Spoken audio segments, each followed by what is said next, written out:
name is Joshua here at JRX Performance. Behind me, you can see my 2014 Audi S8 that I have been building for 3 years now. We got big plans for this car in the future. Just for now, it's on hold because I need to prioritize business first. So right now, what we have here in the shop today is a 2013 Audi S7 that is getting a lot of work done. There's all the old parts right there. So it had a oil leak, a coolant leak, and the turbos were failing, and as well as a lot of oil consumption. What I've done to this car, overhauled the whole engine. I just put it back together last night, and then I was waiting for a couple more parts to come in today. In these cars, there's little to no workspace at all with the front clip on, as you can see. So it was leaking from two places in this car for coolant wise. Common coolant leak on the thermostat, so obviously you have to put the car in service mode to get to it. Thermostat housing, I mean, you can see it's not too bad, but it was getting to that point. I mean, this car does have 150,000 miles. And then there's a coolant out pipe that comes, you know, after the thermostat, right around this area right here. There's a pipe that goes to the engine block, and this O-ring is most of the time what ends up leaking. And as you can see, it gets worn out and it gets flat over time, and it's not round anymore. I mean, the car is 11 years old, so little stuff like this is gonna wear out. Had and replaced all the turbo gasket O-rings because it was leaking really bad on the old one. As you can see here, it was just really crusty, and the car was consuming a lot of oil. So we went ahead and replaced it with a new OEM PCV. As you can see, this outlet tube gets dumped into the driver's side turbo, and you can see it's been cooking a lot over time. We went ahead and did an oil screen delete as well. These cars are very common to starve the turbos of oil, and they literally grenade and can hydrolock your motor, which is something that we really do not like on these cars to happen ever. I did it on my car, and I did it on this one, and every other customer in the future that decides to go with bigger turbos, definitely recommend the oil screen delete. However, if there is some people that want that extra security, they sell relocation kits. I believe JHM is one of them that, you know, they're up here on top, so you can pretty much connect it from down there, feed it up here, and the screen is right here. It's easily accessible, easily serviceable. What else did we do? Another thing that we did is we upgraded the charge cooler with a new OEM brick from Audi, and this is the factory heat exchanger. We went ahead and ordered a new Merc Racing heat exchanger. This is the slim version, just because the customer is not going to be pushing the car past its limits. Something in the future that we will be doing with this car that the customer is definitely going with is FE stage 2 turbos. So I do have to run to the store right now to pick up some washers, these AN fittings, because they came with O-rings. So I need some crush washers for that, and then I'm waiting for this fitting to come in today. Should be coming in the mail today. And then once we get back, we'll throw on the heat exchanger, do the fuel lines, button it back up, and then we'll take it for a test drive. So I'll keep you guys posted. Look, one thing I do want to point out these Audis is that the high pressure fuel pumps is awesome. They work great. They're not awesome when you have problems. These things have a cam follower and a seal that over time just wears out. It's a wear item on these cars. You know, if you're watching at home and you're mechanically inclined to do this, obviously you get rid of your fuel lines. Be very careful with this one when you take off the nut. Don't let it fall all the way down, because sometimes it can be a pain in the ass there, but there is sometimes a rubber grommet that can stop it. Always keep a towel nearby, and then you're slowly just going to want to work this out. This is on the passenger side, and it has the primary fuel line here if you still have it. Obviously we're deleting it in this car, but get a pick in there, move it around, and once you're prying this out slowly, it should be able to come out. So here is that. Oh yeah, this one was pretty cooked. So here's the high pressure fuel pump. What I'm talking about that wears out is this O-ring right here, and definitely a maintenance wear item. So I'll put this on the device and I'll show you how to replace the seals. You grab a magnet and just pull it out slowly. This is your cam follower, And as you can see, this one is pretty worn out already. It's a maintenance item, so you definitely want to replace these. Order the TGK Motorsports high pressure fuel pump kits. He sends you a 10% discount code with a QR code to scan that for install instructions if you guys are curious on how that is. And then it's nicely packaged. As you can see, you have your 2 new seals here and then the cam followers here. So we're gonna be stealing one of the cam followers already.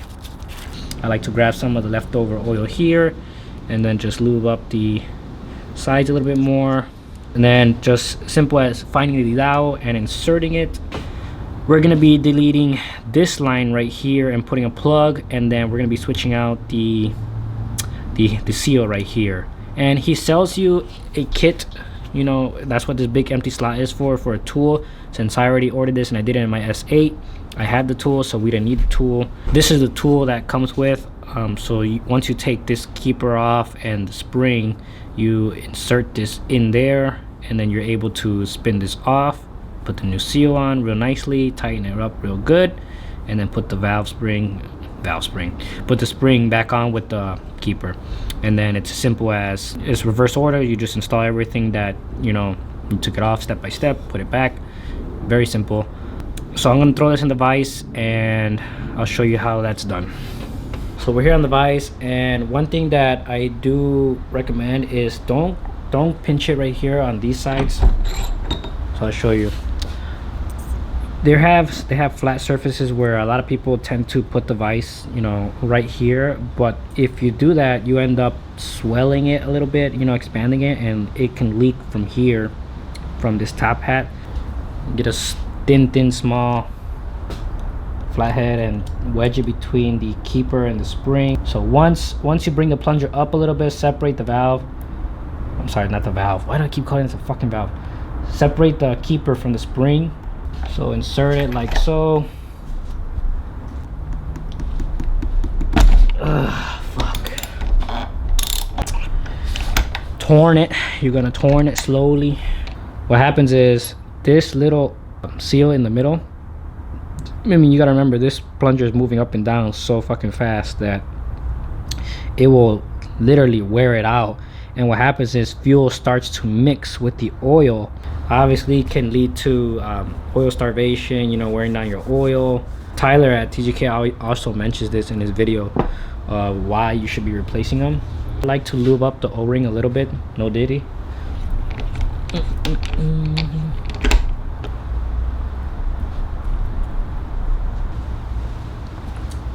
I love coffee.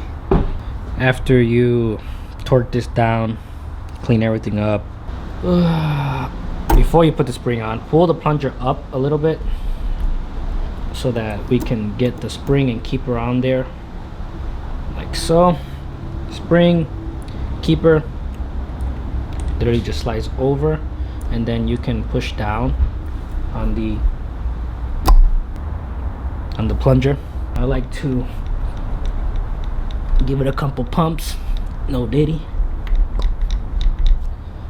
And then you should be hearing noises like suction, weird noises happening, which is good. That means it's working. So now what we're gonna be doing is removing this guy and putting that plug.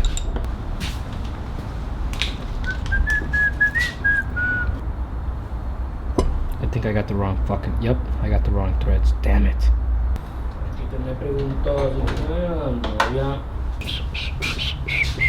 So this is a what the fuck is it? I think it's an 1/8 inch NPT plug. I don't have a girlfriend. I have a wife and kids. Alright, so we got that plugged up. We got a plug in here because we're not using this one anymore. We put a new high pressure fuel pump seal in there. Dude, I got a big ass forehead. Big ass forehead. About to fuck myself up. Alright, don't fucking follow me now. Titi me preguntó si yo tenía novia. Dude, shut the fuck up. So fucking annoying. Alright, everything is plugged and adapted. New seals. Now we can throw this back in the car. We have just completed the high pressure fuel pump reseal kit, and then if you're doing the plungers, this is the same concept. I went ahead and finished the fuel lines that comes down after the adapter comes, and it's nice and secured, and then it splits into the wire. Left enough room to add a flex fuel sensor in the future, and insulated the lines for a little bit extra protection. But go ahead and get rid of this line real quick before we move on to the heat exchanger. Okay guys, so we just put the battery back, hooked it up, test drive the car. We got it up and running right now. We check for leaks, no leaks anywhere for fueling. This car has 150,000 miles, so well needed for maintenance. Here's the heat exchanger buttoned up, looks great. This is the slim style heat exchanger, so you can see there's still a gap in between. But that's pretty much it. It buttons up and it summarizes the whole build. So I'm gonna put the headlights on, a bumper on, and then we're gonna purge it of coolant, and then we'll get this out of the garage shortly.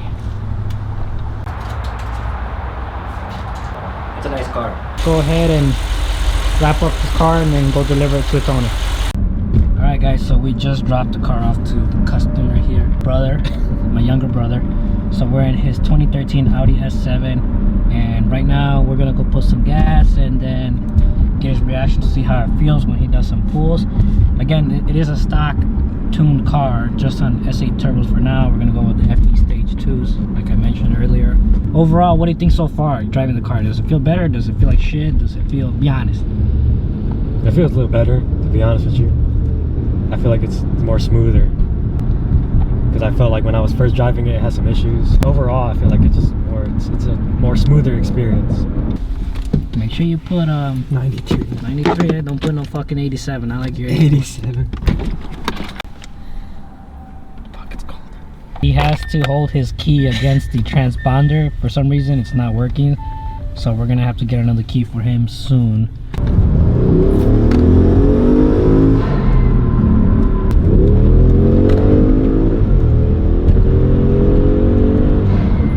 If you made it this far, thank you for tuning in. I really appreciate it. It is my first video. Thank you for watching. Like, comment, subscribe. Follow me on Instagram. If you follow me on Instagram, that's the fastest way to get updated with anything. I mean, I post on Instagram like almost every day. I'll try to drop one at least once a week. Maybe in the future we'll get a cameraman. The cameraman. Maybe a cameraman over here. Anything you want to say? If you have an Audi and you try to get your car fixed or tuned or anything, hey, JRX Performance is the way. There you go. JRX Come on, baby. is the way. We'll see you in the next video and see what happens, later on in the future. So thank you guys for watching.